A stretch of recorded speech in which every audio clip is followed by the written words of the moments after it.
ছেচল্লিশতম বিসিএসে আমরা দেখতে পাচ্ছি ৩,২৫,৮০০ শিক্ষার্থী আবেদন করেছিল।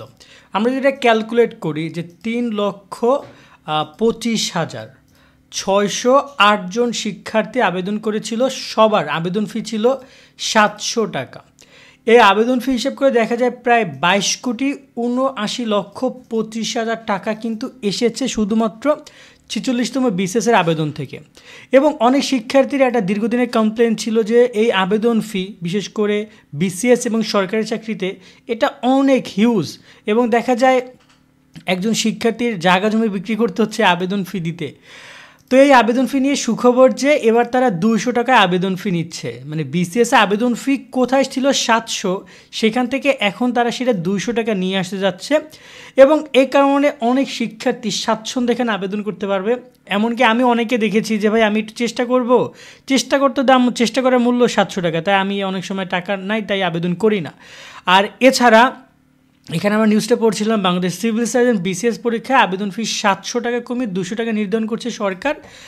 বুধবার ৪ ডিসেম্বর সচিবালয়ে অনুষ্ঠিত সচিব কমিটির সভা শেষে জনপ্রশাসন মন্ত্রণালয়ের সিনিয়র সচিব তিনি এই কথা বলেন, এবং তিনি বলেন যে সরকারি আধা সরকারি প্রতিষ্ঠানের চাকরির আবেদনে সর্বোচ্চ ২০০ টাকা নিতে পারবে। এ সপ্তাহের মধ্যে এ সম্পর্কিত প্রজ্ঞাপন তারা জারি করছে। জনপ্রশাসন মন্ত্রণালয়ে পাঠানো এক প্রস্তাবে আবেদন ফি ৩৫০ টাকার করার কথা হয়েছিল, কিন্তু সেটা তারা না করে সরাসরি এখানে কিন্তু তারা জানিয়েছে, এবং এখানে বলছে যে সাধারণ শিক্ষার্থীদের আবেদন ফি ৭০০ টাকা কমিয়ে ৩৫০ টাকার প্রস্তাব করা হয়েছে। আর প্রতিবন্ধীদের ক্ষেত্রে ১০০ টাকা কমিয়ে ১০০ টাকা থেকে ৫০ টাকা কমিয়ে ৫০ টাকা করার প্রস্তাব করা হয়েছে পিএসসি থেকে। মন্ত্রণালয়ে অনুমোদন দিলে এটি কার্যকর হবে। অর্থাৎ এখানে কিন্তু বলা যায় যে বেশ একটা অ্যামাউন্ট যে কমতেছে এটা কিন্তু পরিলক্ষিত, এবং এই কারণে সুবিধাভোগী কারা হবে সেটা হয়তো বা ভবিষ্যৎ শিক্ষার্থীরা যখন আবেদন করবে তখন তারা বুঝতে পারবে।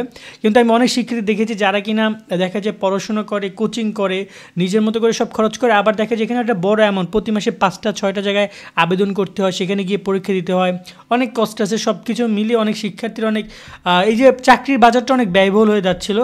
তো এই জায়গায় এখন হয়তো বা যেটা অরিজিনাল যে খরচ একজন শিক্ষার্থীর পরীক্ষা নিতে যে খরচটা হয় সেটাই তারা নিচ্ছে বা এভাবে তারা পরিকল্পনা করছে। এখানে যে অতিরিক্ত যে মুনাফা সেটা তারা করছে না। এখানে আমি এটা কথা বলতে চাই যে এই যে ২২,৭৯,০০,০০০ টাকা, এটা কিন্তু এমন না যে কোনো ব্যক্তি ভোগ করতো, এটা সরকারি কোষাগারে চলে যেত অথবা কোনো না কোনো একটা জায়গায় চলে যেত, এটা কেউ কোনো ব্যক্তি ভোগ করতে পারতো না। কিন্তু এই টাকাটা কিন্তু ছিল একজন সাধারণ শিক্ষার্থী যে কিনা একজন শিক্ষার্থী যার কিনা চাকরি দরকার।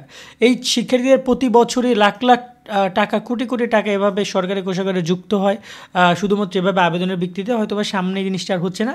এটা অনেক অনেক বড় একটা সুখবর যে চাকরির ক্ষেত্রে এই জিনিসটা তারা করতে যাচ্ছে, এবং এটার ফল অনেক শিক্ষার্থী দীর্ঘদিন ধরে ভোগ করতে পারবে, এবং এই জিনিসটাই বহাল থাকা উচিত, এবং এটা যেন পরিবর্তিত কোনোভাবে না হয় সে বিষয়টিও হয়তোবা খুব শীঘ্রই এ ব্যাপারে আমরা প্রজ্ঞাপন করার মাধ্যমে বিষয়টি বুঝতে পারবো।